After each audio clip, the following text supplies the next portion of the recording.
Assalamualaikum warahmatullahi wabarakatuh. Halo semuanya teman-teman, selamat siang, selamat datang kembali di channel kesayangan kita, channel Ilo Entry. Dan masih bersama saya Ilo, dimanapun teman-teman berada. Semoga teman-teman selalu dalam keadaan sehat walafiat, tanpa kekurangan satu apapun, amin, amin ya robbal alamin.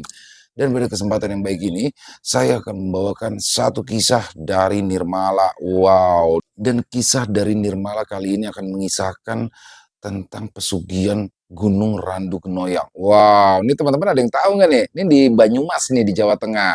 Saya sendiri sih baru tahu ya kalau ada gunung namanya Randu Genoyang. Dan di sini pesugihannya kayak apa? Apakah efek yang ditimbulkannya dan bagaimanakah tumbal? Karena setiap pesugihan pasti ada tumbal ya teman-teman ya. Itu kalau menurut saya perbedaan antara pesugihan dan penglaris. Tapi ya apa namanya masing-masing mungkin teman-teman ada yang punya pendapat lain ya. Dan di sini asli kisahnya keren banget teman-teman, dan mungkin kalau menurut saya ini salah satu kisah terbaik dari Nirmala. Oke, sebelum kita masuk ke dalam kisahnya, buat teman-teman mungkin yang belum subscribe channel Ilo Entry, bisa diklik dulu tombol subscribe. Jangan lupa lonceng notifikasinya juga dinyalakan agar teman-teman selalu mendapatkan notifikasi dari konten-konten yang akan kami upload selanjutnya. Dan untuk channel Ilo Entry kami upload setiap hari teman-teman, setiap siang jam 12 siang waktu Indonesia bagian Barat. Gak pakai berlama-lama lagi, pasti udah gak sabaran kan untuk masuk ke dalam kisahnya. Kita langsung saja masuk ke dalam kisahnya. Dari halaman belakang rumah Bang Ilo, kita menuju ke Banyumas.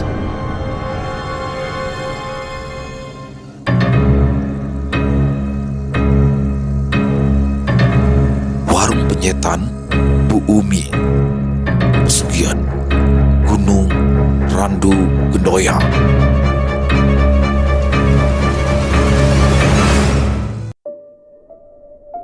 Jalan lintas Banyumas Cilacap tampak ramai. Derut truk-truk besar sesekali melintas, mengguncang papan nama warung yang bertuliskan Warung Penyetan Bu Umi. Di dalam warung, Umi duduk di kursi plastik. Di hadapannya terbentang buku catatan utang dan kaleng biskuit berisi uang recehan. Dia menghitungnya perlahan. Keningnya berkerut, bibirnya bergetar menahan putus asa. 200.000, 300. Ya, uang ini mungkin cukup untuk membeli stok bahan, tetapi dia tidak tahu kondisi seperti ini akan bertahan sampai kapan. Jika seperti ini terus, bisa-bisa warungnya terancam tutup. Hutang-hutang makin numpuk. Banyak tagihan yang harusnya udah dibayar. Saya suwe kok saya sepi. Tak lama kemudian muncullah Kasmuri, suaminya. Dia mendorong motor tuanya yang mogok menuruni sedikit tanjakan di pinggir jalan lintas. Bu, Umi menoleh melihat suaminya yang kelelahan. Motornya mogok lagi ya Pak? Kasmuri mengangguk, menurunkan motor di samping warung, lalu duduk lemas di kursi kayu. Kayaknya posisinya perlu diganti. Ya kenapa nggak dibawa ke bengkel sekalian sih Pak? Honor ngajar belum cair. Loh, ini kan udah tanggal 10, masih belum cair juga. Kasmuri mengangguk. Katanya cairnya bulan depan Bu. Maaf ya Bu, Bapak belum bisa ngasih uang. Doakan juga Bapak bisa lulus CPNS, biar Bapak bisa ngasih lebih ke Ibu. Umi menunduk, menatap kaleng uangnya yang tak seberapa. Warung ini juga makin lama makin sepi Pak. Ada uang 300.000, tapi kita juga punya hutang di toko Pak Burhan. Ibu udah janji mau bayar besok. Ya kalau sudah janji bayar, nanti Bapak coba cari pinjaman buat ganti busi. Kasmuri menatap istrinya, mata mereka sama-sama berat. Ini cara Tuhan mengangkat derajat hambanya. Kita pasti bisa ngelewatin hujan ini. Jadi yang sabar ya Bu. Belum lama setelah Kasmuri duduk melepas lelah, terdengar suara motor berhenti di depan warung. Muncul sosok lelaki berkaus hitam dan bercelana jeans. Ia tersenyum lebar sambil melambaikan tangan. Ini masih buka kan? Lapar aku nih. Rizwan, langganan tetap sekaligus teman lama Kasmuri sejak masa kuliah dulu. Entah karena masakan Umi yang memang sedap atau karena ia merasa kasihan pada sahabatnya yang hidup pas-pasan. Rizwan selalu menyempatkan waktu untuk mampir. Masuk, Wan. Mau makan apa? Rizwan menepuk bau Kasmuri. Biasa, ayam goreng, sambel, lalapannya terong sama kopis. Minumnya es teh manis. Umi hanya melirik sekilas, lalu kembali ke dapur kecil di belakang. Tak lama berselang, terdengar suara minyak panas mendesis. Kasmuri menatap sahabatnya itu. Kamu masih kerja di proyek itu kan, Wan? Rizwan mengangguk. Iya, kenapa? Kamu mau ikut? Pengen sih, tapi gimana ya? Aku masih istiqomah di jalan ini. Rizwan tersenyum tipis. Honor gajar kamu itu berapa, Kas? Ya masih sama, 700.000. Kasmuri mengangguk. Rizwan menghela nafas panjang. Kalau di proyekku, kamu itu 700.000, gaji 1 minggu. Kerjanya cuma 5 hari. Tapi kalau kamu bisa main kotor sedikit, uang segitu bisa didapat dalam 1 hari saja. Lagian, memangnya uang segitu cukup buat makan sebulan? Hah? Kasmuri terdiam. Kata-kata itu seperti menampar wajahnya. Selama ini, dia memang mengandalkan warung penyetan ini untuk hidup. Tak lama kemudian, Umi datang membawa sepiring ayam goreng panas dan sambal terasi yang menggoda. Ia menaruhnya di depan Rizwan. Aroma gurihnya langsung memenuhi udara.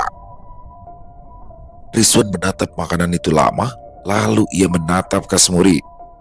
Atau kamu mau aku bantu, biar warungmu rame? Dah, kamu makan aja dulu, nanti keburu dingin. Ya, kamu pikirin aja ya tawaranku baik-baik. Kapan aja kamu berubah pikiran, aku siap bantu. Mereka menutup warung lebih cepat dari biasanya. Umi menggembok pintu depan, lalu berjalan berdampingan dengan Kasmuri menuju rumah kontrakan mereka yang hanya berjarak beberapa puluh meter di belakang warung. Jalan setapak itu begitu sepi karena lokasi kontrakan yang memang terpencil. Sesampainya di dalam, Umi langsung melepas jilbab dan duduk di tepi ranjang. Kasmuri menggantung seragam kerjanya, lalu berbaring dengan mata menatap langit-langit kontrakan. Pak, ya, mungkin Rizwan bisa bantu kita. Kasmuri menarik nafas panjang, menatap langit-langit.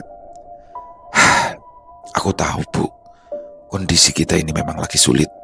Tapi aku tetap berusaha cari jalan yang terbaik, menghasilkan uang yang halal buat keluarga kita. Tapi Pak, aku pengen hidup tenang, gak perlu nanggung malu karena hutang di mana-mana. Kasmuri bangkit, ia duduk di sisi ranjang. Ya aku juga kepengen toh Bu, tapi bukan lewat cara itu. Jalan kayak gitu biasanya bersekutu sama setan. Sekali kita melangkah, gak ada jaminan bisa balik lagi. Ya gimana kita bisa maju Pak kalau kamu tetap begini? Kasmuri menggeleng pelan. Bu, aku lebih baik tetap miskin daripada nginjek lumpur dosa. Dunia ini keras, tapi aku masih mau hidup dengan kepala tegak. Kamu ini Pak, pengen jalan dengan kepala tegak, tapi kamu gak sadar kalau istrimu gak pernah berani jalan tegak karena banyak hutang. Egois kamu Pak. Loh, bukannya egois. Aku itu cuma gak mau kita terperosok ke jurang. Kita boleh susah di dunia, tapi jangan di akhirat. Ya kalau gitu kamu coba berusaha lebih keras dong Pak. Aku kan malu, tiap kali belanja ditanya, kapan mau bayar hutang, kapan mau bayar hutang. Ya ini kan aku lagi usaha juga toh Bu. Kapan aku berhenti berusaha? Tapi hasilnya kan gini-gini terus. Ujung-ujungnya kamu minta aku sabar terus. Ingat Pak, sabar itu ada batasnya. Hari demi hari berlalu. Warung penyetan Bu Umi di tepi jalan lintas Banyumas Cilacap makin sepi. Setiap malam, Umi duduk di pojok warung dengan wajah gusar. Setiap hari, bukannya berkurang, catatan hutangnya malah semakin banyak. Hutang ke toko rukun 380.000, hutang beras ke Bu Nur 120.000, total 500.000. Setiap kali angka itu bertambah, dadanya terasa sesak, seperti ada tali yang semakin kencang melilit. Begitu, Udara di tepi jalan lintas Banyumas Cilacap terasa lembab dan juga berat. Langit mendung menggantung rendah. Kasmuri sudah berangkat mengajar sejak jam 6 pagi. Begitu suara motor itu tak terdengar lagi, Umi duduk di kursi warung memandangi ponsel di tangannya. Dia sudah menulis pesan sejak semalam, tapi belum pernah berani mengirimnya. Wan, bisa ketemu sebentar? Beberapa kali jempolnya ragu menekan tombol kirim, namun ketika ia melihat catatan utang di buku yang terbuka di meja, pikirannya menjadi kacau. Ponsel itu diam beberapa detik, lalu getaran halus terdengar. Sekarang juga bisa, kamu di warung. Umi menelan ludah, menatap sekitaran. Umi membalas, iya, sendirian. Tak sampai 10 menit, suara motor mendekat dari arah selatan, knalpotnya berisik. Umi tahu betul suaranya. Ya, itu adalah Rizwan yang datang. Ada apa? Tumben, kamu minta aku datang? Ini, aku ingin tahu soal tawaranmu waktu itu, katanya pelan. Rizwan menyandarkan tubuhnya, menatap Umi dengan pandangan heran. Jadi kamu udah mikir matang-matang? Umi menunduk. Aku nggak tahu ini benar atau salah, Wan. Tapi aku capek. Warung sepi, hutang numpuk. Kasmuri udah tahu? Belum. Jangan sampai dia tahu kalau bisa. Rizwan mengangguk pelan. Ya, kadang untuk bertahan hidup, orang memang harus menutup mata pada hal-hal yang dianggap dosa. Umi menatap Rizwan dengan gugup. Aku harus ngapain? Rizwan tersenyum tipis. Nggak, sekarang aku jelasin. Nanti malam aja ya. Yang jelas, kamu nggak bakal nyesel. Saat motor Rizwan melaju pergi, suara knalpotnya menggaung di jalan panjang dan kosong itu. Sore itu, langit mulai berubah warna. Awan kelabu yang sejak pagi menggantung kini beranjak ke arah barat. Umi sedang membersihkan meja warung ketika suara motor pelan berhenti di depan. Dia menoleh dan melihat Kasmuri turun dari motor. Kali ini ia mengenakan seragam pramuka lengkap. Umi menatap suaminya dengan heran. Kok tumben, Pak? Jam segini pakai baju pramuka? Di sekolah ada acara bersami, perkemahan Sabtu Minggu. Aku ditunjuk jadi pembina. Tadi kepala sekolah baru ngasih tahu, jadi ya mau gak mau nginep di sana. Oh ya wes, hati-hati aja, bawa jaket, nanti malam pasti dingin. Kasmuri tersenyum lembut. Ia menghampiri istrinya dan menepuk baunya. Kamu juga jangan tidur kemalaman. Kalau ada pembeli, buka. Tapi kalau sepi, istirahat. Besok aku pulang agak siangan ya. Iya Pak, kamu juga hati-hati. Ia menatap punggung suaminya yang beranjak pergi. Motor itu kembali meraung pelan, berbelok ke arah utara menuju sekolah tempat Kasmuri mengajar. Begitu suara motor hilang di tikungan, warung itu kembali sunyi. Umi berdiri diam beberapa saat, lalu menatap jam dinding di atas pintu. Jarumnya menunjukkan pukul 5:30. Langit mulai meredup. Ia menarik nafas panjang. Di dadanya ada sesuatu yang bergejolak. Malam ini mungkin waktu yang tepat. Umi menunggu Rizwan dengan gelisah. Ia sudah menelpon Rizwan dan memintanya segera datang. Malam itu, udara terasa dingin. Jalan lintas Banyumas Cilacap perlahan sepi. Hanya sesekali suara tuk besar melintas memecah kegelapan. Di dalam warung, Umi berkali-kali melirik jam dinding. Baru jam 8:15. Dia menatap jalan di depan warung, lalu menarik nafas panjang. Beberapa menit kemudian, suara motor berhenti di depan warung. Rizwan datang menggunakan motor Vario Tekno berwarna hitam selaras dengan jaket kulitnya yang juga berwarna hitam. Gimana? Udah siap? Umi mengangguk pelan. Ia mengenakan jaket tipis, wajahnya tampak tegang. Tempatnya jauh nggak? Lumayan, kita ke Gunung Randuk Kenoyang. Tanpa banyak bicara, Umi naik ke motor. Saat kendaraan itu melaju, lampu-lampu warung kecil perlahan hilang di balik kabut malam. Sekitar 1 jam perjalanan, Mereka akhirnya sampai di sebuah jalan kecil yang menanjak dengan kebun jati di kanan dan kiri jalan. Di ujung tanjakan berdiri sebuah rumah kayu yang cukup luas. Nah, ini rumahnya. Namanya Barono. Begitu mereka mendekat, tirai gubuk bergerak. Dari dalam muncul sosok lelaki tua berambut putih menggunakan celana panjang di atas mata kaki dengan kaos putih pendek yang sudah lusuh. Tanpa banyak kata, ia menatap Umi dari ujung kaki sampai kepala. Barono berjalan mengitari Umi, lalu berhenti di hadapannya. Tatapannya tajam seperti sedang menimbang sesuatu yang tak terlihat. Umi menelan ludah. Saya cuma pingin warung saya rame, Mbah. Saya tidak mau hal yang aneh-aneh. Barono tersenyum kecil. Daripada kamu minta warungmu jadi ramai, lebih baik bikin orang terpikat denganmu. Apapun usahamu, tidak peduli apa, orang-orang akan suka. Rizwan menatap Umi seolah memberi isyarat agar ia tak banyak bertanya. Terima aja, Mi. Percaya aja sama Barono. Banyak orang yang udah dibantu beliau dan hidupnya berubah. Umi menunduk lama. Di dalam dirinya, rasa takut bercampur dengan harapan. Kalau memang itu jalan satu-satunya, saya siap, Mbah. Barono mengangguk pelan. Ia berjalan masuk ke rumahnya. Kalau begitu, langsung saja kita mulai. Malam di Gunung Randu Genoyang terasa panjang dan sunyi.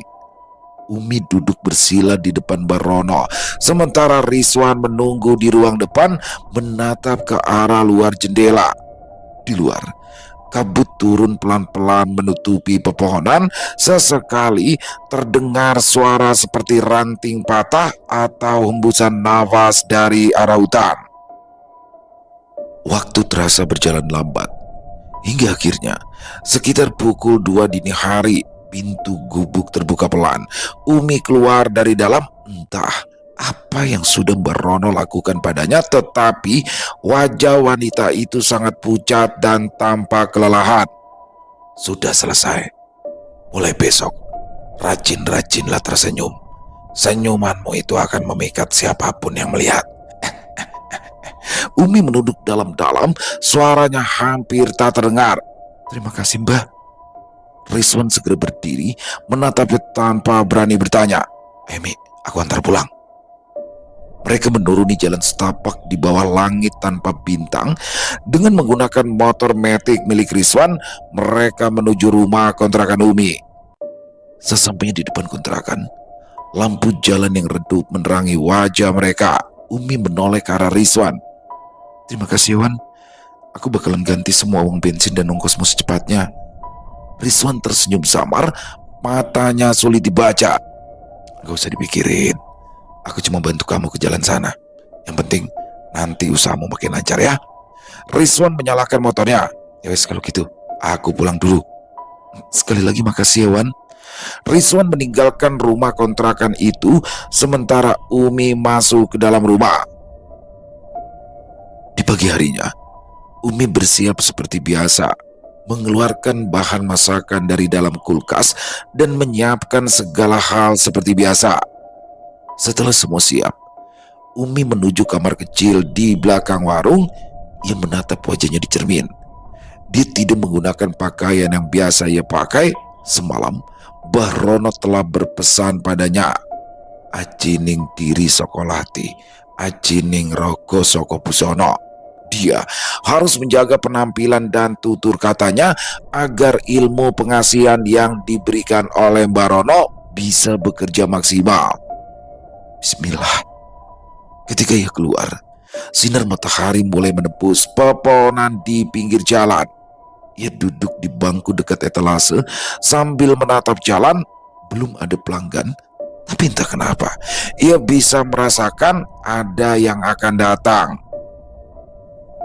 Sekitar pukul 9 pagi, suara mesin truk besar berhenti di depan warung Umi. Asap knalpotnya mengepul pelan di udara pagi yang mulai hangat. 2 orang turun, seorang sopir dan kernetnya. Wah, warung udah buka aja nih. Jarang-jarang nih ada warung penyetan yang buka pagi-pagi kayak begini, kata si sopir sambil tersenyum melangkah masuk. Ya, sekarang memang sengaja bukanya lebih pagi, ngejar jam orang sarapan. Mantap. Saya pesen ayam penyet 2 sama teh manis hangat 2 ya. Nasinya masing-masing 1,5 porsi mbak. Ya, sambelnya mau sambal terasi atau sambal hijau? Dicampur bisa nggak mbak? Bisa. Tangannya cekatan menyiapkan piring, menyendok nasi hangat, menata ayam goreng yang baru diangkat dari wajan. Kedua orang itu lantas makan dengan cepat tanpa banyak bicara. Selesai makan, si sopir membuka dompetnya, menghitung, lalu menyerahkan uang lebih dari harga seharusnya. Waduh, ini kelebihan, kata Umi menolak halus, tapi si sopir malah tersenyum lebar, menatap wajah Umi yang tampak segar di pagi itu. Udah mbak, terima aja. Uangnya buat beli lipstik, biar wajahnya makin seger ke tiap hari. Sang kernet pun ikut terkekeh. Ya mbak, kalau seger gini pelanggan juga betah. Kita juga bakal sering-sering mampir ke sini kalau lewat ya. Makasih banyak ya. Sama-sama mbak, parang ya. Ya, hati-hati di jalan. Begitu kedua orang itu pergi, dia menghitung lembaran uang tersebut. Totalnya 70.000, padahal semua pesanan tidak sampai 40.000. Alhamdulillah ya Allah. Tak lama kemudian, sebuah mobil Avanza hitam berhenti di depan warung. 4 orang pemuda turun dari mobil dan masuk ke warung Umi. Mbak, udah buka ya? Iya buka. Ada apa aja mbak? Ada ayam, lele, bebek, gurame, nasi ayam aja 4, sama es jeruknya 4 juga ya. Umi mengangguk dan mulai menyiapkan pesanan. Dia mengantar pesanan dengan ramah. Maaf agak lama. Gak apa-apa mbak, kasih ya. Keempat pemuda itu makan dengan lahap. Mereka tidak banyak berkomentar. Tak berselang lama, satu pemuda bangkit dan mengeluarkan dompet. Mbak, totalnya berapa mbak? 88.000 mas. Lah, kok murah banget sih mbak? Iya, nasi ayamnya 15.000, es jeruknya 7.000.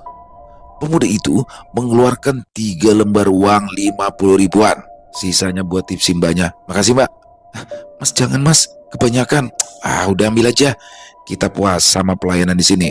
Anggap aja itu uang servis. Umi hampir tak percaya. Selama ia berjualan, dia hampir tidak pernah mendapat uang tip dari pembeli. Namun hari ini, 2 pembelinya memberikan tip yang begitu besar.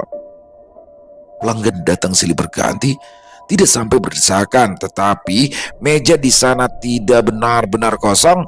Setiap pelanggan yang datang akan merasa nyaman makan di sana.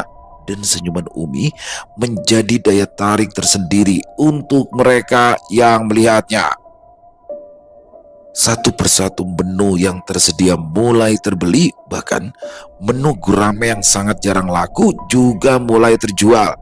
Makasih ya, sering-sering mampir ya mas, ucap Umi setiap kali ada orang yang membayar. Menjelang sore, suara penggorengan sudah berhenti. Tidak ada lagi menu yang tersisa. Umi menyandarkan tubuhnya di kursi plastik. Kasmur yang baru datang dengan seragamnya yang lusuh ikut duduk di kursi depan warung. Gimana penjualan hari ini? Alhamdulillah habis semua. Hah? Habis semua? Serius kamu bu? Iya pak, dari pagi itu warung ramai terus. Alhamdulillah, ini baru rezeki.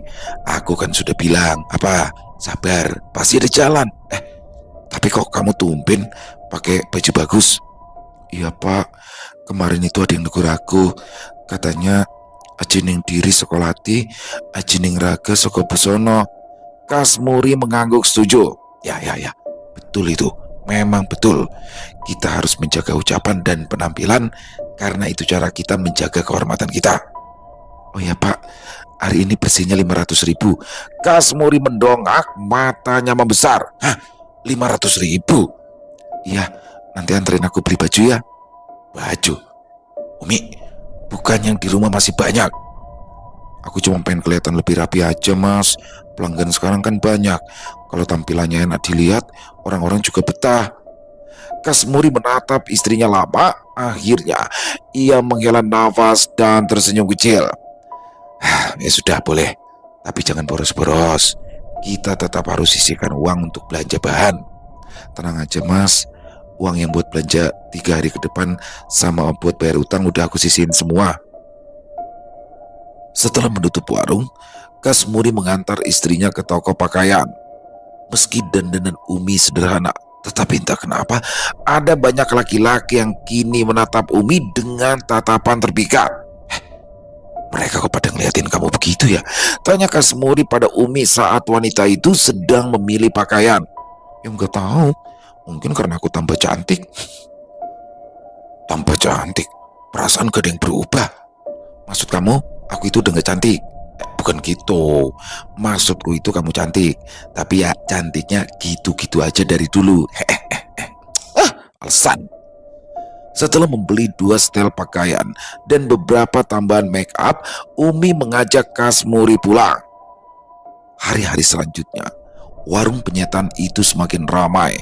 Umi selalu tersenyum ramah kepada para pembeli, membuat mereka merasa senang dengan pelayanan yang ramah itu, sehingga mereka tak segan memberikan uang tip.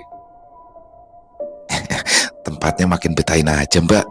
Ya, makin hari Mbak Umi juga makin seger, kayak cabai yang baru dipetik. Udah aja deh, masa iya saya disamain sama cabai? Pedes dong. Gak cuma pedes mbak, tapi bikin melek. Besok tak mampir lagi ya mbak, lele gorengnya enak banget, sama yang jualnya manis. Kata seorang sopir sambil melirik. Warung penyetan Umi semakin ramai. Setiap minggu, Umi selalu membeli tambahan pakaian dan juga perhiasan seperti cincin. Hari itu, Umi baru saja pulang dari toko pakaian. Kasmuri duduk di ruang tamu. Di tangannya ada sebatang rokok yang tersisa setengah. Habis dari mana bu? Oh, habis beli baju pak. Tadi aku juga baru beli batik buat kamu. Kamu ini belakangan sering belanja ya bu. Umi hanya tersenyum kecil. Ya aku kan harus kelihatan pantas pak di depan pembeli. Pembeli atau sopir-sopir mesum itu. Umi duduk di samping Kasmuri. Mereka itu bukan mesum pak. Mereka itu cuma berani kasih apresiasi aja buat aku. Jujur, aku merasa gak tenang bu. Loh, gak tenang gimana toh pak? Yang gak tenang aja, sebagian pelanggan warung itu kan laki-laki dewasa. Ya aku khawatir lah. Pak, kamu itu positif thinking aja deh. Aku juga gak akan macem-macem kok. Kasmuri menghela nafas panjang. Sudah, yang penting kamu jaga diri, jaga hati. Iya pak. Penjualan di warung penyetan Umi semakin hari semakin bertambah. Penjualan harian meningkat drastis dan omset bulanan meroket. Hal itu membuat Umi seringkali pergi pagi dan pulang malam. Dan saat pulang pun ia sudah dalam kondisi kelelahan. Kasmuri yang sudah sangat sibuk di sekolah pun tak bisa mengelurkan bantuan lebih. Hanya saja belakangan ini ia merasa kesepian karena kesibukan sang istri. Kamu itu akhir-akhir ini sibuk banget ya bu. Pulang malam terus. Kadang aku ngomong juga gak didengar. Namanya juga cari rezeki toh pak. Kalau aku gak kerja keras, ya warung itu gak bakal rame kayak sekarang. Kasmuri menunduk, jari-jarinya saling merebas. Ya aku tahu bu, tapi aku cuma pingin kamu ingat. Dulu kita buka warung itu bareng-bareng. Sekarang aku kayak cuma numpang tinggal. Pak tolong deh, jangan mulai lagi dong. Aku capek. Dari pagi udah ngurus warung, ngelayanin orang. Di rumah masih juga disalahin. Kasmuri terdiam, tapi keberaniannya tumbuh seiring rasa sakit hatinya. Bu, aku itu ngerasa kamu itu sekarang beda. Sikapmu dingin ke aku sekarang. Beda kalau sama pelanggan-pelangganmu itu. Aku itu cuma mau kalau aku pulang, kamu itu loh sempetin waktu buat ngobrol sama aku. Aku kan gak minta dilayanin macem-macem. Ya tapi sempet-sempetin lah waktu buat aku. Ya meski sebentar. Beda. Ya jelas beda dong. Kalau aku masih kayak dulu, kita udah kelaparan pak. Aku kan yang mikirin semuanya. Dari modal sampai pelanggan. Kamu apa? Gaji 700.000 sebulan aja bangga. Kasmuri tertegun seperti baru saja ditampar. Bu, kamu ngomong apa Bu barusan? Umi menatapnya tajam, wajahnya penuh emosi. Loh, faktanya gitu kan? Belasan tahun ngajar, status masih honorer. Aku aja yang jualan di pinggir jalan, malah bisa nutup semua kebutuhan rumah. Keheningan menyelimuti kamar itu, hanya suara jam dinding yang berdetak pelan. Kasmuri menatap istrinya lama, nafasnya berat. Ternyata benar, uang bisa bikin seseorang merendahkan orang lain. Ya kan kamu yang mulai duluan. Kamu mancing-mancing, giliran dibales, kamu sok jadi korban. Coba aja kamu diem aja, ya cocotku ini gak akan mungkin ngomong macam-macam. Jadi ini salahku Bu. Ya iyalah, kamu gak bisa nyukupin kebutuhanku selama ini. Aku selama ini juga berbakti sama kamu, tapi kamu gak pernah berusaha lebih keras. Sekarang giliran aku berusaha mandiri, kamu ngeluh. Sikapku dingin lah, harusnya kamu itu ngaca. Gak semua wanita tahan bareng pria yang penghasilannya cuma sepertiga dari UMR Banyumas. Bu, cukup Bu. Kamu gak sadar? Hah? Ucapanmu barusan itu sudah menghina suamimu. Menghina? Menghina dari sisi mana? Semua yang aku sebutin tadi itu fakta. Kamu pergi pagi-pagi, pulang sore, gak ada niat nyari sampingan, malah ngambil tugas-tugas yang gak ngasilin uang. Sementara aku harus berjuang sendirian buat ngelunasin semua utang-utang kita. Kamu tahu, sopir-sopir truk itu, mereka itu banting tulang buat keluarga. Tapi kamu langsung bilang kalau mereka itu mesum, cuma gara-gara mereka senyum-senyum ke aku. Bu, apa kamu gak sadar? Kalau itu senyum karena nafsu, kamu mungkin gak sadar Bu. Tapi aku tahu apa yang ada di dalam pikiran mereka. Oh, otak kamu itu berarti yang ngeres Pak. Kasmuri mengusap wajahnya gusar. Dia sadar perdebatan ini tidak akan selesai jika ia tidak berhenti. Dia bangkit dan pergi meninggalkan rumah untuk menenangkan diri. Beberapa hari setelah pertengkaran itu, suasana di rumah kecil mereka berubah dingin. Tak ada lagi percakapan antara keduanya. Umi akan pergi ke warung sebelum Kasmuri berangkat mengajar dan pulang tengah malam. Warung penyetan Bu Umi juga semakin ramai. Saking ramainya, Umi mulai keteteran. Ia tak sempat istirahat, apalagi melayani semuanya sendirian. Dia merasa jika ini adalah waktu yang tepat untuk merekrut karyawan. Hari itu juga, ia memasang pengumuman rekrutmen karyawan. Dan sampai 2 hari, 2 gadis muda dari desa sebelah datang melamar. Nama saya Ririn Bu, dan ini teman saya Lastri, kata salah satunya dengan wajah gugup. Umi menatap mereka sejenak, lalu mengangguk. Kerjanya mulai besok pagi, gajinya harian dulu ya, kalau cocok baru tetap. Keduanya mengangguk dan pergi setelah itu. Pagi-pagi sekali, Ririn dan Lestari sudah sampai di warung. Mereka membantu mempersiapkan dagangan dan juga tempat. Umi tampak puas dengan kinerja keduanya karena gesit dan tidak banyak mengeluh.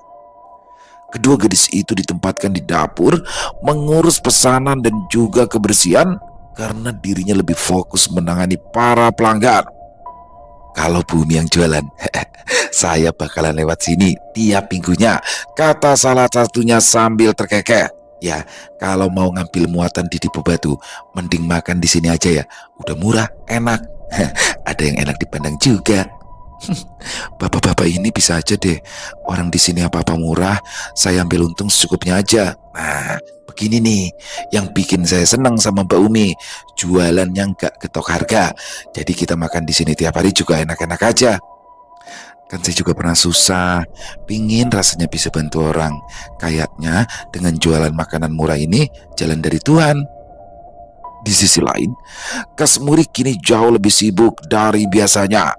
Dia menjadi guru les private beberapa muridnya yang membutuhkan pelajaran tambahan. Umi juga mulai melupakan keberadaan suaminya, pulang atau tidak, pulang jam berapa, ia sudah tidak peduli dengan hal itu. Warung semakin ramai dan fokus utamanya kini mengembangkan bisnisnya dan menjaganya agar tetap stabil. Rizwan yang biasanya datang seminggu sekali kini lebih sering datang.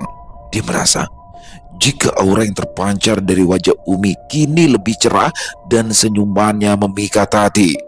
Tidak ada yang berubah dari rasa makanannya, yang berubah adalah kenyamanan dan kerinduan yang Umi berikan kepada para pelanggannya. Rizwan, mau makan? Iya, Rizwan mengangguk. Biasa Mi. Ya, Rin, siapin ayam goreng sambal campur sama es teh manis satu ya. Siap Bu. Rizwan duduk di kursi dekat etalase tempat favoritnya. Kasmuri sekarang kok jarang kelihatan ya Mi? Oh, ya, dia sibuk sekarang. Tahu dia sibuk apa? Warungmu tambah rame. Apa dia nggak bantuin kamu lagi? Umi menghela nafas pelan. Aku sebenarnya malas bahas ini, Wan. Mending kamu makan aja ya. Rizwan tersenyum tipis. Kasmuri goblok. Masa istri secantik kamu dianggurin begitu aja? Harusnya dia seneng dong punya istri mandiri. Ya minimal bantu-bantu kamu di sinilah. Udah, tuh makanannya udah siap. Kamu makan duluan, baru nanti kita ngobrol. Umi pura-pura sibuk menyusun piring, tapi jantungnya berdetak-detak karuan, padahal dalam hatinya dia memuji. Si Rizwan itu tampan juga ya. Namun, ia segera menepis pemikiran itu. Bagaimanapun, ia masih istri Kasmuri meski kini hubungannya di ujung tanduk. Setelah selesai makan, Rizwan mengeluarkan dompet dan menarik selembar uang 50 ribuan. Gak usah Wan, mulai sekarang kamu itu bisa makan di sini gratis. Mana boleh gitu Mi. Ya boleh dong, hitung-hitung untuk tanda terima kasih. Kok gak enak Mi, enakin aja. Rizwan menarik napas panjang. Gini aja, minggu ini aku kan lagi gak ada kerjaan. Gimana kalau aku ngajak kamu ke Rita Mall? Oh, terus warungnya gimana? Ya kan udah ada karyawan. Apa gunanya mereka kalau kamu gak bisa ambil waktu istirahat? Umi berpikir sejenak. Benar juga apa yang dikatakan Rizwan. Dirinya terlalu sibuk sampai-sampai tidak memiliki waktu untuk menikmati jerih payahnya. Ya udah deh, kapan kita perginya? Kalau sore ini gimana? Jam 3 aku jemput. Umi mengangguk setuju. Jika hari biasa seperti sekarang, suaminya akan pulang larut, dia akan lebih aman jika pergi di hari biasa tanpa perlu khawatir ketahuan. Ya udah, aku pulang dulu ya, mau cek mobil. Kamu siap-siap. Iya Wan. Hari itu, Umi dan Rizwan pergi ke Rita Mall yang berada di seberang alun-alun Purwokerto. Keduanya tampak agak canggung, tetapi kecanggungan itu segera menghilang begitu Rizwan membelikan beberapa dress untuk Umi. Sementara itu, di warung penyetan, Kasmuri datang membawakan martabak manis, cemilan favorit istrinya. Ya, dia merasa bersalah karena selama ini mendiamkan istrinya, padahal apa yang istrinya katakan itu fakta. Sekarang dia sudah menghasilkan uang lebih banyak dibanding sebelumnya. Jadi Kasmuri ingin memberikan hadiah kecil untuk istrinya itu. Dia memarkirkan sepeda motornya di halaman warung, lalu masuk warung sembari menenteng plastik berisi martabak. Pak Kasmuri, sapa Ririn saat melihat kedatangan Kasmuri. Ibu di mana ya? Ibu barusan pergi Pak. Oh, belanja bahan. Tadi perginya sama Pak Rizwan, katanya mau beli apa gitu.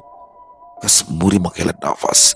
Dia masih hidup dan sehat bugar, tetapi istrinya malah pergi bersama temannya. Dia menatap Ririn dan kembali bertanya, perginya pakai motor apa mobil? Mobil Pak. Oh, nanti kalau ibu pulang, bilang kalau saya nyariin dia. Rini kembali mengangguk. Iya Pak, nanti kalau udah pulang saya kabari. Kasmuri sebenarnya ingin bertanya lebih jauh, tetapi dia tidak yakin jika Ririn atau Lestari mengetahui lebih banyak hal. Selain itu, istrinya pergi menggunakan mobil. Setidaknya tidak ada kontak langsung antara istrinya dan Rizwan. Tidak baik juga jika dia terlalu curiga, apalagi pada temannya sendiri. Bisa jadi Umi memang perlu membeli sesuatu dan meminta tolong Rizwan untuk mengantar. Kasmuri melangkah pelan meninggalkan warung penyetan dan berjalan menuju motornya. Dia pulang dengan perasaan gelisah. Sekitar jam 7 malam, Umi pun pulang dengan membawa tas belanjaan. "Kamu nyariin aku, Pak?" Kasmuri mengangguk. "Duduk dulu, aku sudah belikan martabak, tapi sekarang udah dingin pastinya." Umi mengangguk dan duduk di samping Kasmuri. "Ada apa, Pak? Aku capek, warung tadi rame." Aku mau minta maaf, Bu." "Oh, udah sadar sekarang. Bagus dong." Bu, sekarang itu kan di warung udah ada yang bantu-bantu. Kamu jadi bisa lebih sering di rumah." "Pak, meski ada karyawan tetap aja dong aku nggak bisa sepenuhnya percaya sama mereka. Untuk sekarang, aku masih tetap harus fokus ke warung." "Ya sudah, kalau itu memang mau kamu yang gak apa-apa. Oh ya, tadi kamu pergi sama Rizwan ya?" "Iya, belanja kebutuhan. Lagian punya suami serasa kayak udah janda, apa-apa harus sendiri.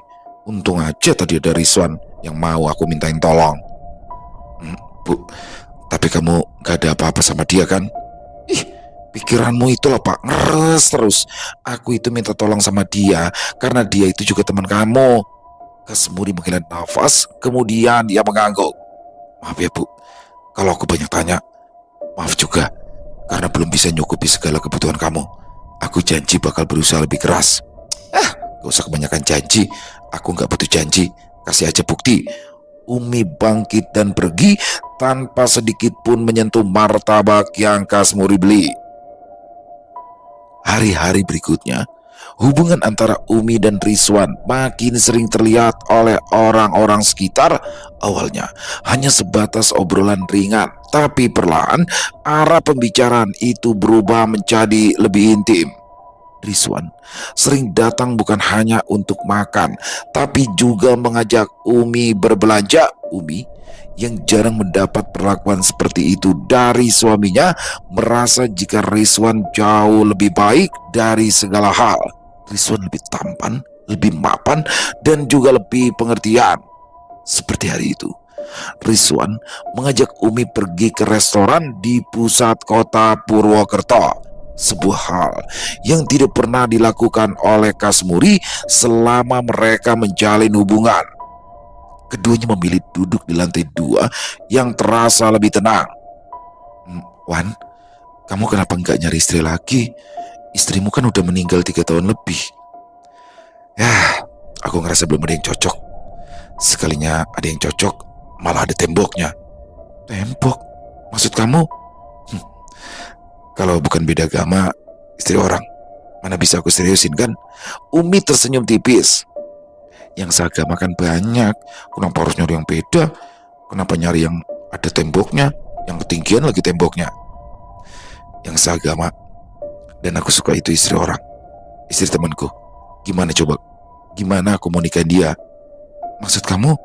Rizwan menghela nafas panjang, lalu mengangkat wajahnya menatap Umi dengan tatapan sedih. "Aku sebenarnya suka sama kamu. Emangnya kamu gak kerasa?" Umi menunduk. "Jujur, sebenarnya aku juga ngerasa. Tapi gimana ya? Temboknya memang terlalu tinggi." Rizwan menarik tangan Umi dengan lembut. "Lihat mataku." Umi mengangkat wajahnya dan menatap Rizwan. "Jawab jujur. Kamu cinta gak sama aku? Dengan semua hal yang sudah aku berikan, apa perasaan kamu masih kayak dulu? Atau ada rasa sayang tumbuh?" "Ini, Mi, Witing Tresno, Jalaran Soko Kulino. Aku gak pernah senyaman ini kecuali sama almarhum istriku. Aku mendapat kenyamanan yang sama waktu bareng kamu. Tapi aku punya Kasmuri. Emangnya kamu masih cinta sama dia? Apa yang kurang dariku? Apa yang dia punya dan aku gak punya?" Mi, aku mau ngelakuin apa aja demi kamu. Aku gak keberatan menjalin hubungan diam-diam dulu sampai kamu benar-benar bisa ninggalin Kasmuri. Kamu tahu kan, kalau aku sama dia dulu itu dijodohin sama guruku. Sekarang guru kamu udah gak ada. Lagi pula selama ini kamu selalu menderitakan sama dia. Kamu jauh lebih ceria kalau sama aku. Kamu jadi lebih banyak senyum. Kamu juga gak perlu capek-capek lagi jualan kalau sama aku.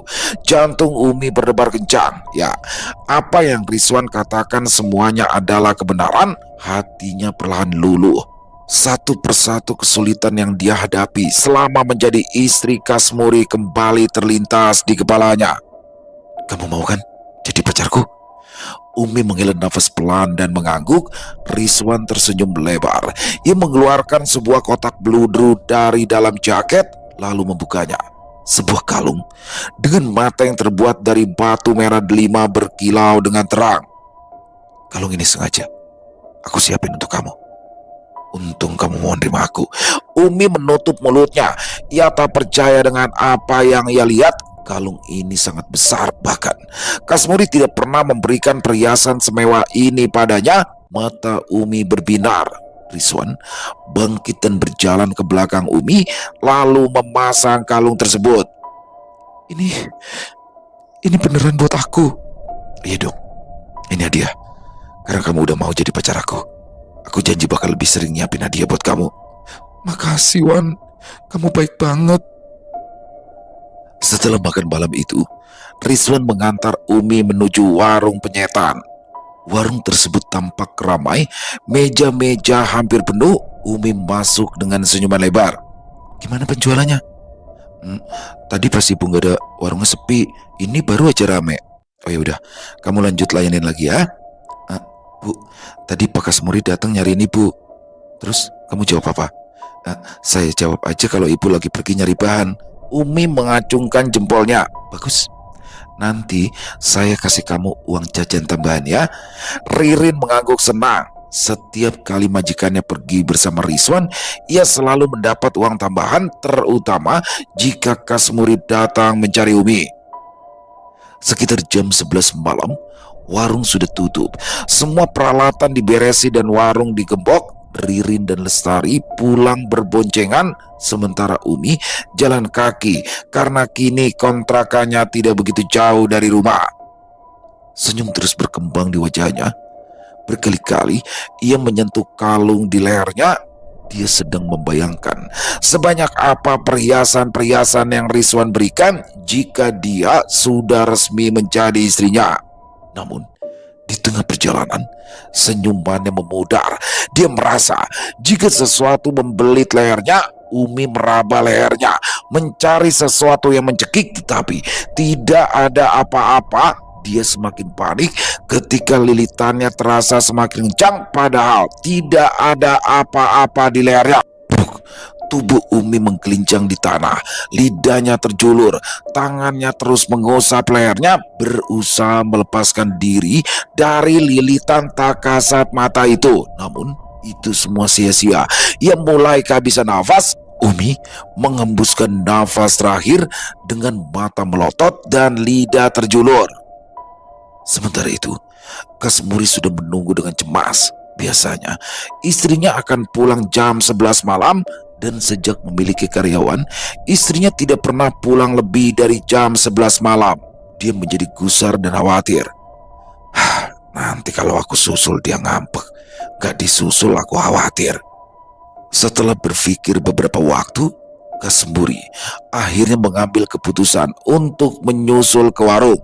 Namun betapa terkejutnya dia saat baru belasan meter berjalan, dia melihat seseorang yang tergeletak di jalanan. Kasmuri panik. Ia berlari menghampiri orang tersebut. Kepanikannya berujung duka ketika ia melihat wajah sosok tersebut. Itu adalah istrinya. Dan lebih jauh lagi, istrinya sudah tidak bernafas. Umi! Kasmuri berusaha melakukan pertolongan, tetapi semuanya terlambat. Umi sudah tak bisa diselamatkan. Sementara itu di tempat lain, di gubuk yang berdiri di Gunung Randu Genoyang, Rizwan duduk bersimpuh di hadapan Barono. Saya sudah melakukan semua yang Mbak minta. Kalung itu juga sudah terpasang di lehernya. Barono tersenyum dingin. Malam ini, selama dia tidak melepaskan kalung itu, dia pasti mati. Pemilik tulang wangi sepertinya, nyawanya pasti akan menambah kekayaan yang besar untukmu. Rizwan tersenyum lebar mendengar kata-kata dari Mbak Rono. Harta yang banyak akan segera ia dapat. Rizwan melakukan pesugihan di Gunung Randu Genoyang dengan kuncen Barono.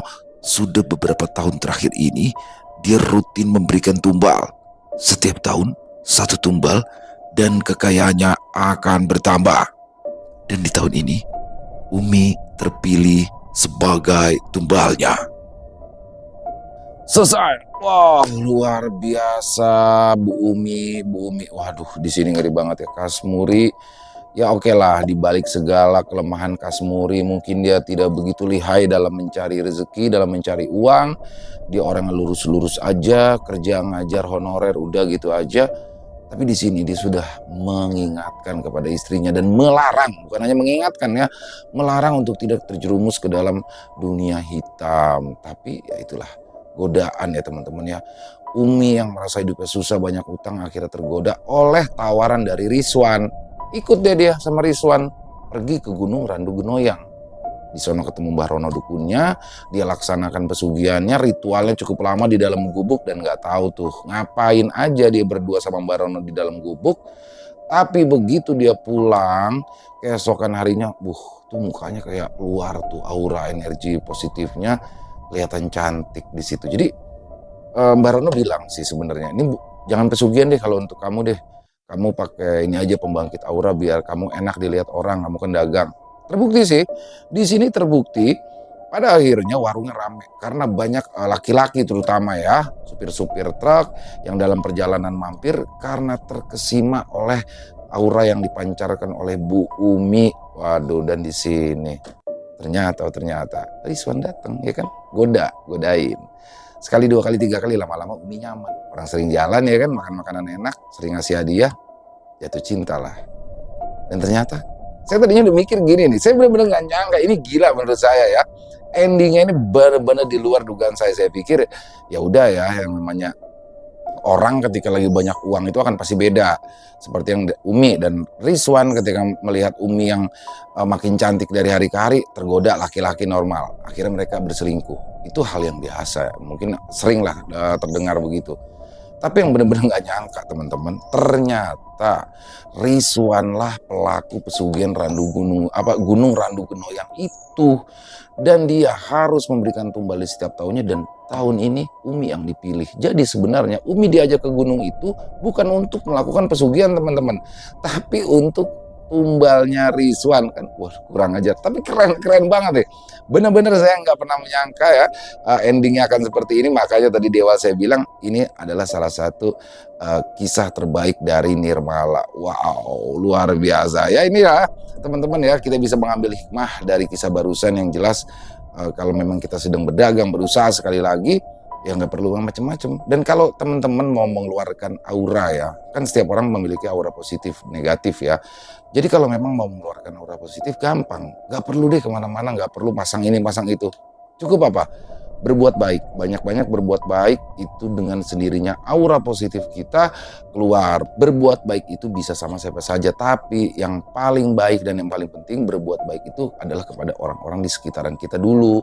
Yang pertama jelas dong, sama keluarga, sama anak, sama istri, sama teman-teman, lingkungan sekitar ya baru, dan yang lainnya. Kalau sama orang-orang sekitar aja kita udah nggak peduli, udah nggak baik, ya udah selesai. Jadi begitu ya, bukan di sini bukan menasehati, tapi lebih, kalau saya gini deh, lebih ke menasihati diri saya sendiri ya mungkin ya teman-teman ya. Dan itu sekali lagi, semoga ada hikmah baik yang bisa diambil dari kisah barusan, dan yang buruk-buruknya dibuang saja teman-teman. Terima kasih Nirmala, terima kasih atas kisahnya yang luar biasa. Ditunggu lagi nih kisah-kisah yang model kayak gini nih, yang endingnya nggak bisa ditebak ya. Dan Dan buat teman-teman semoga terhibur. Yang punya komentar silahkan bisa menulis di dalam kolom komentar. Buat yang suka dengan videonya bisa diklik tombol like atau tombol jempol. Boleh juga dong dibantu di share link videonya ini ke teman-teman yang lain agar juga ikut merasa terhibur. Di akhir kata, saya Ilo mengucapkan permohonan maaf apabila mungkin dalam pembawaan kisahnya barusan ada kata-kata saya yang salah ataupun ada kata-kata saya mungkin yang kurang berkenan. Saya mohon dibukakan pintu maaf yang seluas-luasnya. Sampai berjumpa lagi di konten-konten kami selanjutnya. Bangsi bersama saya Ilo di channel Ilo Entry. Salam sehat, sukses selalu untuk kita semua. Wassalamualaikum warahmatullahi wabarakatuh.